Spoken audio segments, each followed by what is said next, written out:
말씀 바로 봅니다. 이사야서 26장입니다.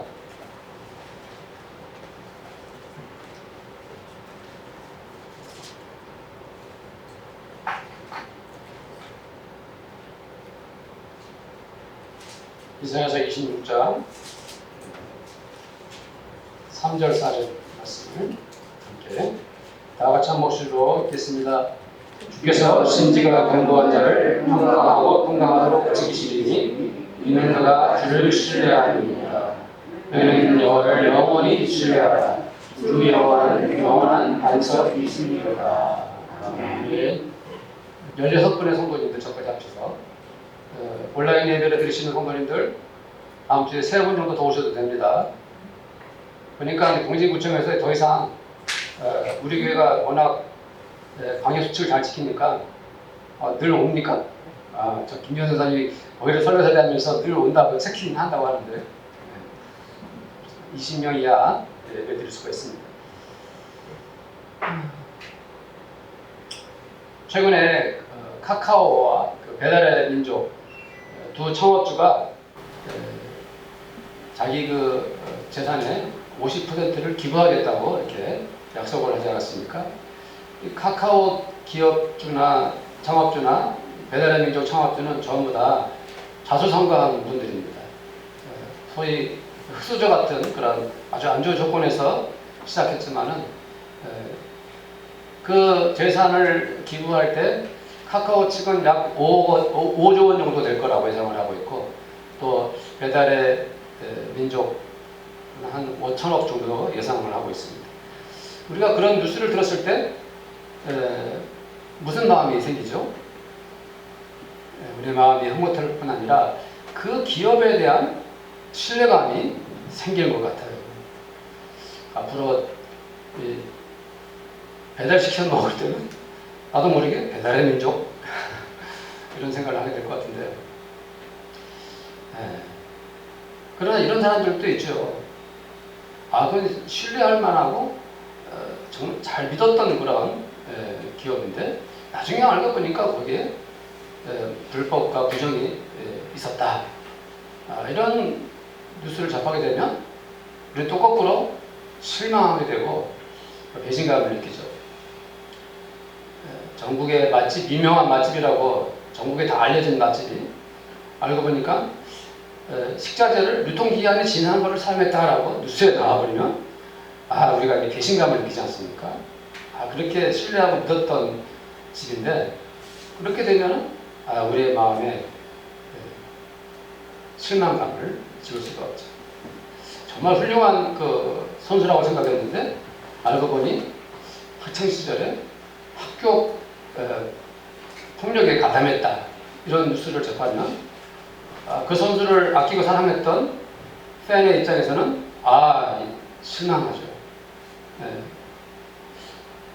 신뢰와 믿음이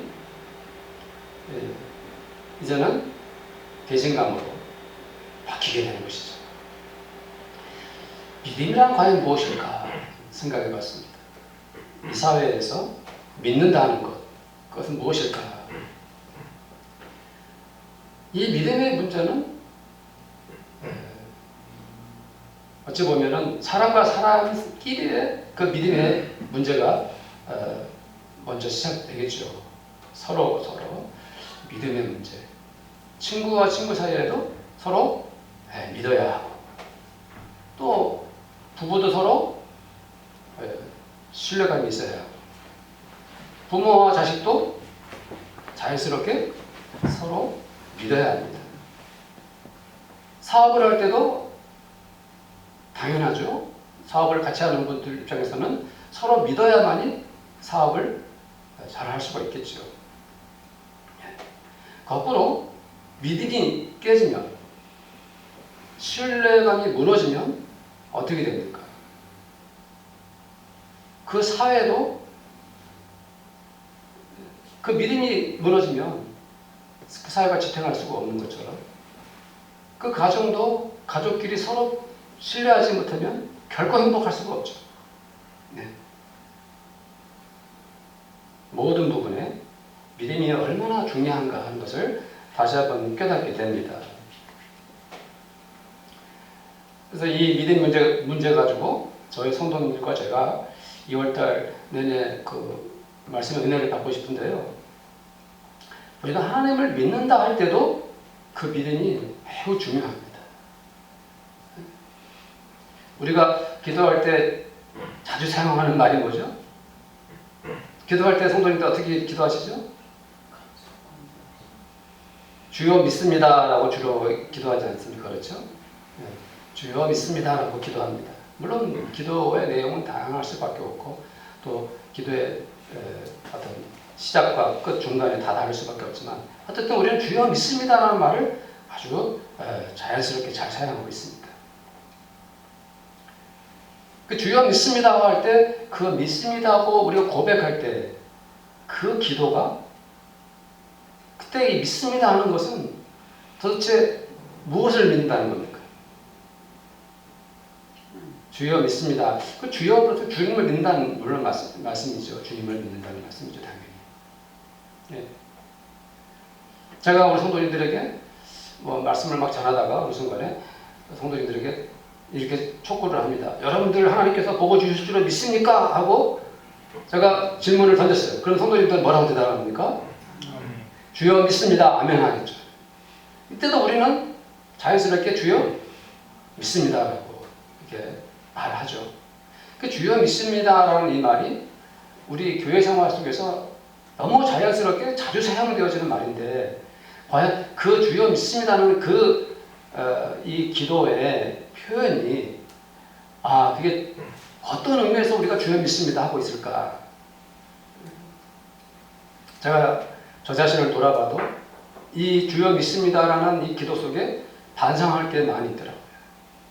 주여 믿습니다라고 기도하는 순간에 굉장히 대부분이 나를 위해서 주님께서 나를 위해 뭔가 응답해 주시고 나를 위해 주님께서 뭔가를 주실 줄로 믿습니다는 내 중심적인 기도를 드릴 때 자연스럽게 그냥 주여 믿습니다 했다고 생각을 해봅니다.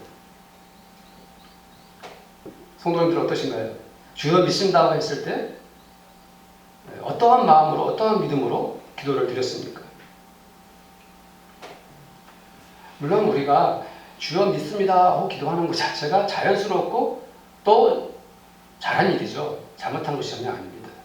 주님께서도 구하라 찾아라 문을 두드리라 말씀하셨고 그러면 하나님께서 열어주시고 주실 것이다 받을 것이다 고 말씀했기 때문에 우리가 주님께 주여 믿습니다라고 기도하는 것은 자연스러워요. 우리 저에게 조카 셋이 있는데 그 조카 셋이 아이를 다 낳았지 않습니까? 그런데 제가 이제 간접적인 경험을 합니다. 육아 경험을 간접적으로 해요. 그래서 가끔씩 보면은 그 아이를 키울 때 엄마 아빠가 얼마나 정성을 다하는지 몰라요. 가만 보면은 갈 때마다 보면은 애가 배고프다고 운 적을 본 적이 없어요. 세 조카 아이들이 전부 다 딱 그 시간 되면 밥을 탁 젖을 혹은 이유식을 좀 먹여요. 그래서 배고파 울기 전에 이미 시간에 맞춰서 아이들에게 젖을 물리거나 젖을 주거나 혹은 우유를 주거나 이유식을 준다 이 말이죠. 기저귀도 아기가 짜증을 내기 전에 미리 다 갈아줍니다. 옷도 상황에 맞게 외출하느냐 집에 있느냐 또 춥느냐 덥느냐 그 옷도 얼마나 정성껏 잘 입혀주는지 모르겠습니다. 목욕도 잘 시켜주시고 전적으로 부모가 아이를 사랑해서 그 아이들을 정성껏 보살펴줍니다. 아직 그 아이들이 겨우 돌을 지난 때니까 그럴 수밖에 없죠. 자연스러운 일이죠. 그런데 그 아이들이 커서 5살, 6살이 되었습니다. 근데 그 아이들이 이미 유아기 시절부터 전적으로 엄마 아빠가 다 해주었으니까 5살, 6살 되어서도 우리 엄마 아빠가 날 위해 다 해줄 거야. 그런 현상이 일어난다면 어떻게 될까요? 하고 엄마 아빠가 나한테 다 해줘. 먹여주고 입혀주고. 나중에 사춘기가 되었는데 그 아이의 마음속에 몸속에 생활 습관 속에서 우리 부모님은 내 소원을 다 들어주는 분이셔. 내 욕구를 완전히 해결해 주는 분이셔.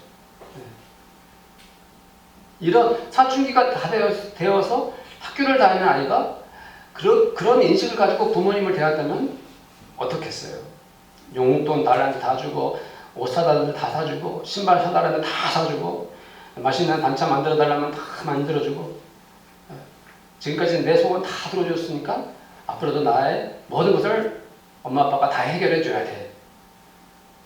이렇게 아이들이 그 엄마 아빠를 대한다면 엄마 아빠의 마음이 어떻겠습니까? 편하겠습니까? 좋을까요? 예. 만약에 이게 승승장구하던 아버지가 어느 날 사업이 실패해가지고 재산을 거의 다 잃게 되고 갑자기 집안이 가난해졌어요. 여지껏까지는 풍요로 왔는데 그럴 때 자기에게 모든 것을 베풀어주던 부모님이 아무것도 못 해줄 때 아이들의 반응이 어떨까요? 만일 자기 부모가 평상시에 애정 표현을 아이들을 위해서 물질로 뭔가를 사주고 용돈을 주고 아이들이 원하는 대로 다 해주는 것으로 애정 표현을 했다면 만약에 그 아이가 엄마 아빠가 이젠 경제적 능력을 상실해가지고 아무것도 못 해줄 때는 엄마 아빠에 대해서 배신감을 느끼겠죠. 실망하겠죠. 더 이상 엄마 아빠는 나의 엄마 아빠가 아니구나. 그런데 어떤 아버지는 경제적 여유가 있을 때도 그 부모가 엄마 아빠가 아이를 항상 인격적으로 대해주고 늘 품어주고 때로는 아이가 잘못하면 엄격하게 혼을 내고 책망도 하고 때로는 관용으로 품어주고 하면서 아이와의 관계를 자연스럽고 사랑스럽게 관계를 유지했다면 그 아버지가 재산을 다 잃고 아무것도 못하는 무능한 아버지가 되었어도 그 아이들은 그 부모님을 뭐 하겠습니까? 여전히 신뢰하는 거죠. 그런 것입니다. 이 바울과 고린도 교회는 참 사연이 많았어요. 사연이 많아요. 그 사연이 많으니까 바울 서신 중에서 제일 긴 서신이 뭐예요? 고린도 전서 후서. 제일 길어요. 할 말이 많고 사건도 많았어요.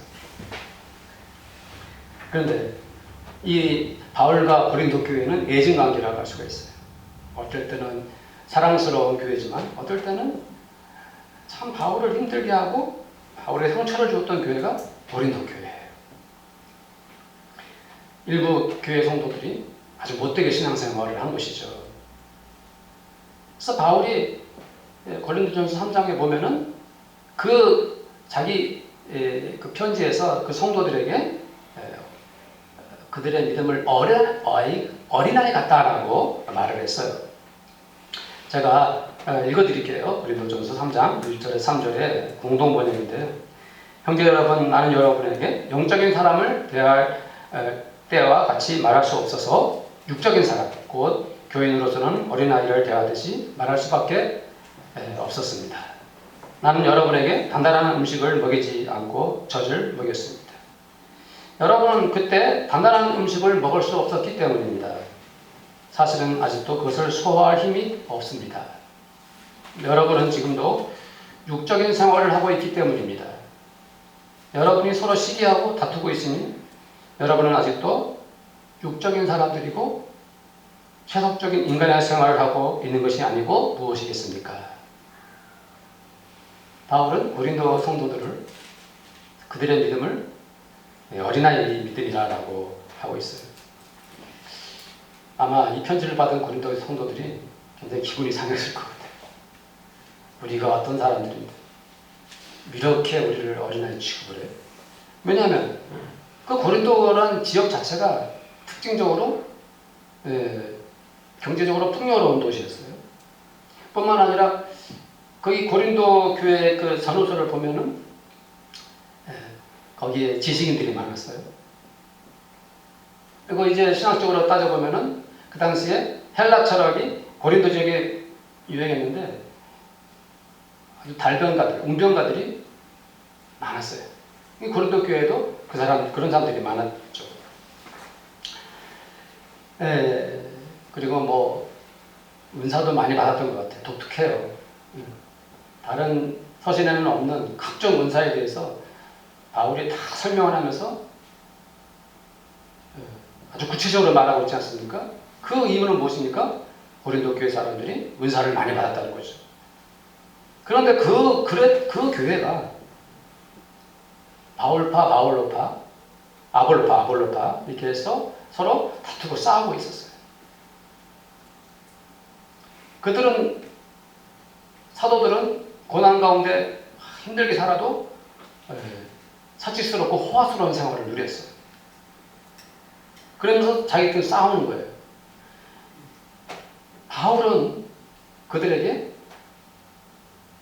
어린아이 같은 믿음을 가졌다라고 말하고 있는 거예요.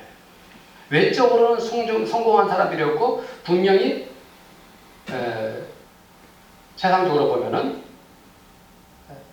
남들이 부러워할 만한 그런 사람들이었지만 신앙의 눈으로, 영적인 눈으로 보면 그 고린도 교회는 어린아이 믿음을 가지고 있었던 거예요.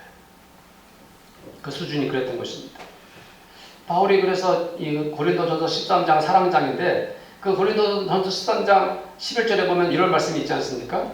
내가 어렸을 때에는 말하는 것이 어린아이와 같고 깨닫는 것이 어린아이와 같고 생각하는 것이 어린아이와 같다가 장성한 사람이 되어서는 어린아이의 일을 버렸노라.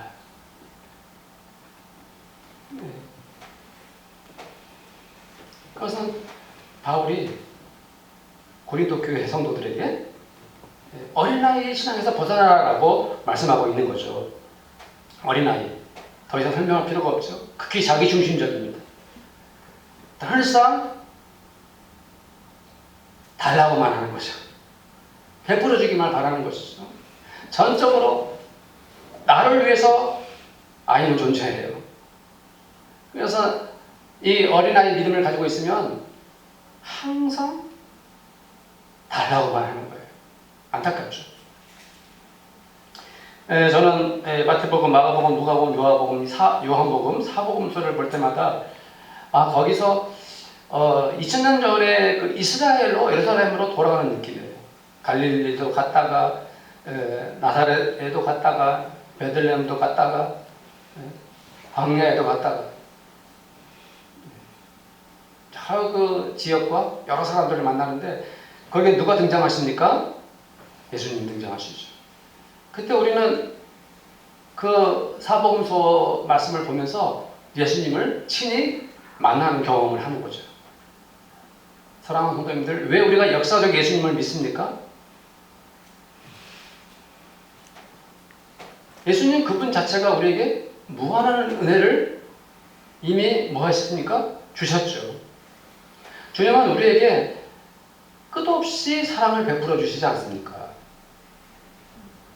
예수님이 하셨던 말씀들, 그분의 행동들, 그분이 하셨던 많은 사역들, 또 많은 사람들과 만나면서 그 사람들을 사랑하시고 그 사람들에게 베푸셨던 그 은혜들, 그 모든 현장들이 바로 우리에게 무엇을 가져다 줍니까? 예수님을 믿게끔 하죠. 예수님을 신뢰하게끔 하는 거죠. 우리의 마음속에서 예수님을 믿고 싶은 거룩한 믿음이 충만해지는 거예요. 그저 예수님을 믿게 되는 거예요.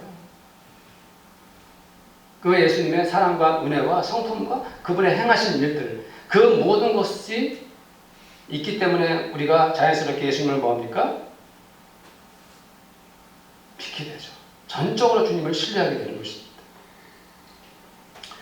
어떤 성도가 정말 다급하게 돈 3천만 원이 필요합니다.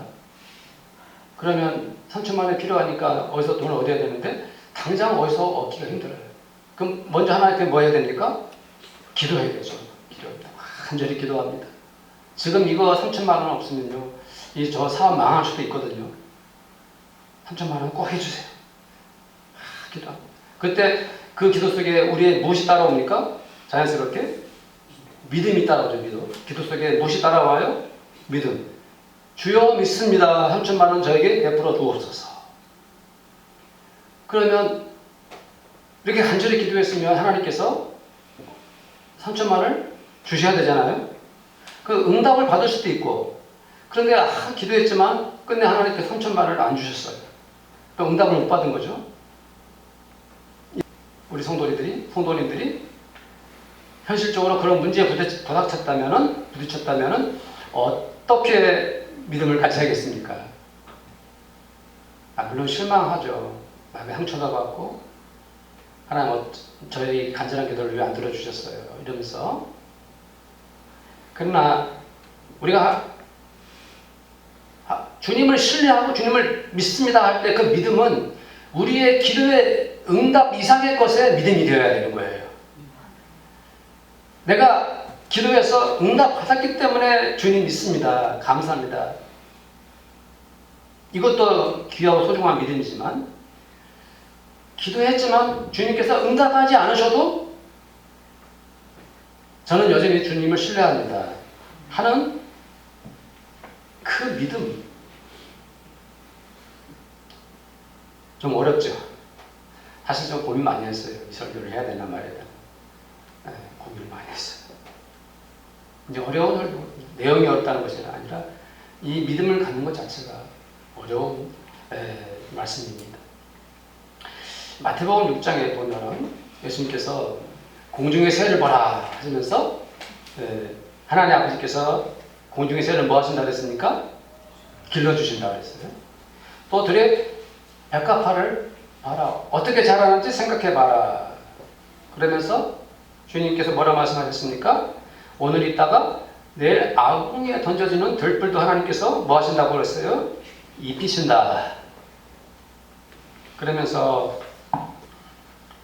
뭐라고 말씀했습니까? 너희 하늘 아버지께서 이 모든 것이 너에게 있어야 할 줄을 아시느니라. 사실 우리가 어찌 삶의 문제를 놓고 기도하지 않겠습니까? 무엇을 먹을까 입을까 염려하지 않을 수가 없죠. 가족이 있고 우리 삶의 현장인데요. 주님께서 주기도문 가르쳐 주실 때도 우리에게 오늘날 하루에 지금 먹을 양식을 주옵소서, 일용할 양식을 달라고 기도하라고 했기 때문에 이 기도가 잘못된 기도가 아니죠. 그럼 왜 예수님께서 이 말씀을 하신다 이 말이에요. 마태복음 6장에서 이 말씀의 의미가 무엇이겠습니까?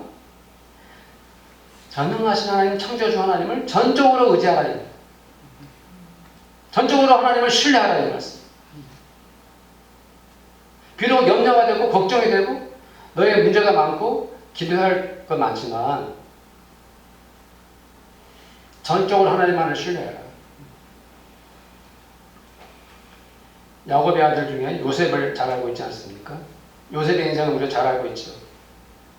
억울하게 노예로 팔려가지고 보디발의 집에서 누명을 쓰고 옥생활을 하고, 이런 과정 속에 요셉이 그 환난과 어려움을 겪으면서 그 창세기를 보면은 이 환난에서 나를 벗어나게 달라 기도가 없어요. 그는 놀랍게도 환난과 고통 속에서도 꾸준히 전능하신 하나님을 믿고 있어요. 많은 어려움 속에서도 끝까지 하나님만을 신뢰하고 있어요. 그가 고난에서 벗어났을 때도 요셉은 하나님만을 신뢰합니다.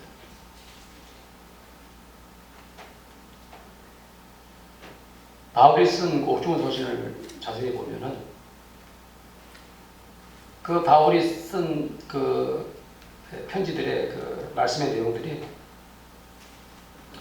자기 자신을 위해 기도해달라는 말을 했지만 자기 자신을 그 옥중에서 빼내어주고 고난에서 벗어나게 해달라는 말은 한마디도 없어요. 오히려 그는 그 옥중에서도 고난 속에서도 하나님을 신뢰하고 오직 하나님만을 믿으면서 하나님께서 은혜 주실 것이고 하나님께서 하나님의 말씀을 여러분들을 통해서 계속 전파하게 할 것입니다 라고 편지하고 있죠. 우리나라 이제 정부가 코로나 백신을 7천만 명 이상으로 확보를 했다고 합니다. 자, 성도님들 코로나 백신 맞으라고 문자가 오면 맞겠습니까? 안 맞겠습니까? 어떤 분들은 안 맞겠다는 분들이 있더라고요. 생각보다. 왜 안 맞겠다고 말할까요? 그 백신이 무서워서 부작용이 있을까. 네. 심지어 최근에 빌 게이츠가 백신 이런 문제 가지고 굉장히 돈을 많이 벌어들였고 빌 게이츠를 통해서 많은 음모가 있었다. 이런 뉴스들이 많이 있었는데요. 최근에 다 가짜 뉴스라고 판명이 됐죠.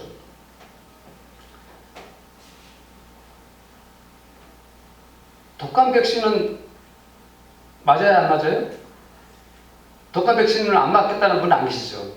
왜요? 독감 백신은 이미 안전하다고 완전히 알고 있기 때문에 돈을 내서라도 독감 백신을 맞습니다. 그러나 이 코로나 백신은 맞아야 돼요? 맞지 말아야 돼요? 그런데 중요한 것은 그 백신을 만든 제약회사가 어떤 회사냐 하는 것을 우리가 알아야겠죠. 그리고 지금까지 그 회사에서 만들어냈던 백신들이 부작용이 있었는가 없었는가, 안전한가, 그걸 확인하면 되겠죠. 네. 안전하다 그러면 당연히 뭐 해야 됩니까? 백신을 맞아야겠죠. 왜요? 안전하다면은 그 백신을 뭐 할 수 있어요? 우리가 믿을 수 있고 신뢰하는 거죠. 그래서 바이든 대통령도 벌써 다 맞았고 그렇다고 하더라고요. 우리가 하나님을 신뢰하는 것도 바로 그런 문제와 연관이 되는 거예요. 하나님이 신실하시고 하나님의 성품, 하나님의 행하심, 하나님의 계획, 하나님의 섭리, 하나님께서 창조주 하나님, 전능하신 하나님이시면서 나를 향한 하나님의 그 사랑이 변함이 없고 신실하시기 때문에 어떠한 상황과 어떠한 처지에서도 우리 하나님을 뭐합니까? 신뢰하는, 이것이 참 믿음이라 이 말씀을 드리는 것입니다. 요즘에 아동학대 문제가 계속 사회 문제가 되고 있는데 자꾸 이런 뉴스를 전하면 저는 마음이 아픈데 3살 난 아이를 그냥 집에다 방치하고 그 여자는 다른 남자한테 살려고 갔어요. 그래서 그 아이가 죽은 채로 발견되지 않았습니까? 어떻게 그럴 수가 있어요? 예. 3살 난 아이가 혼자 텅 빈 집에 방치돼서 시신으로 발견된 거예요. 얼마나 슬프고 비극적인 일입니까? 초대교회가 마치 하나님으로부터 방치된 것 같았어요. 죄송한 표현입니다. 초대교회는 하나님으로부터 버림을 당한 것처럼 극심한 박해와 환난을 겪었어요. 하나님의 아들들이 잡혀가고 그렇게 피를 흘리며 죽어가도 하나님께서 침묵하셨어요. 하나님께서 어떤 조치도 취하지 않으셨어요. 그냥 그렇게 속절없이 하나님의 백성들이 피 흘려 죽어가도 하나님께서 방치하신 것처럼 그들이 그렇게 수많은 피를 흘리면서 순교하고 죽어갔습니다.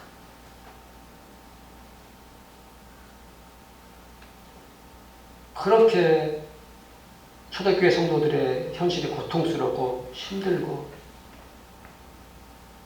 정말 그 박해와 환난, 끔찍한데 좀 하나님께서 건져내 주시지. 하나님께서 왜 거기서 침묵하셨을까?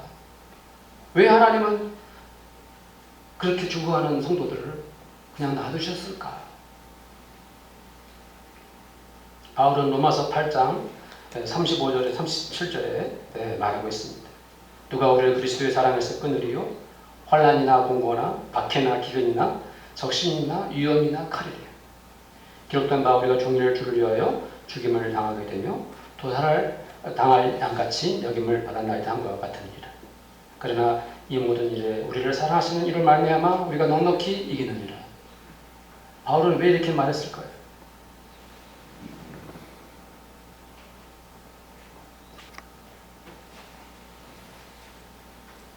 네, 초대교회가 대책이 없어요. 계속해서 죽어가는 거예요. 극심한 환난과 박해를 당하고 있었어요. 바울이 이렇게 말한 이유가 무엇이겠습니까? 바울도 얼마 안 가서 순교하지 않았습니까? 우리가 당하는 환난과 박해가요, 이 모든 슬픔과 이 비극이, 이 땅에서의 이 비극이 이것으로 끝나는 것이 아니고, 우리는 하나님의 영광을 위해서 이 믿음을 갖고 이 신앙을 갖고 있다가 이 땅에서는 죽지만 우리 주 예수 그리스도께서 우리를 영원한 하나님 나라로 인도하신다는 이 거룩한 확신, 이 믿음, 하나님을 신뢰하는 믿음, 그 믿음 속에 있었기 때문에 초대교회가 그 믿음 가운데 존재했던 것입니다.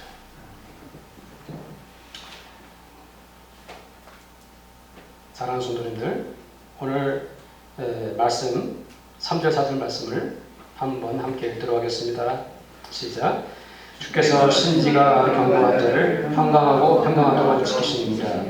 이는 그가 주를 신뢰함입니다. 너희는 여호와를 영원히 신뢰하라. 주 여호와는 영원한 반석이시니라. 아멘. 신지가 경고한 성도님들이 되시기를 바랍니다. 아멘. 저도 신지가 경고한 목사가 되기를 간절히 바랍니다. 아멘. 조건 없이 하나님 말을 전적으로 신뢰하는 성도님들이 되시기를 바랍니다. 아멘. 환경에 얽매이지 않고 하나님 말을 전적으로 신뢰하는 성도님들이 되시기를 바랍니다. 아멘. 모든 상황에서도 주님 말을 신뢰하는 성도님들이 되시기를 바랍니다. 너희는 여호와를 영원히 신뢰하라 하는 이 말씀이 우리 성도님들의 믿음의 고백이 되기를 간절히 소원합니다. 우리 함께 기도하기를 원합니다. 영원히 여호와를 신뢰하고 어떤 상황과 어떤 처지에서도 여호와를 신뢰하겠습니다. 이렇게 기도하겠습니다. 하나님 아버지,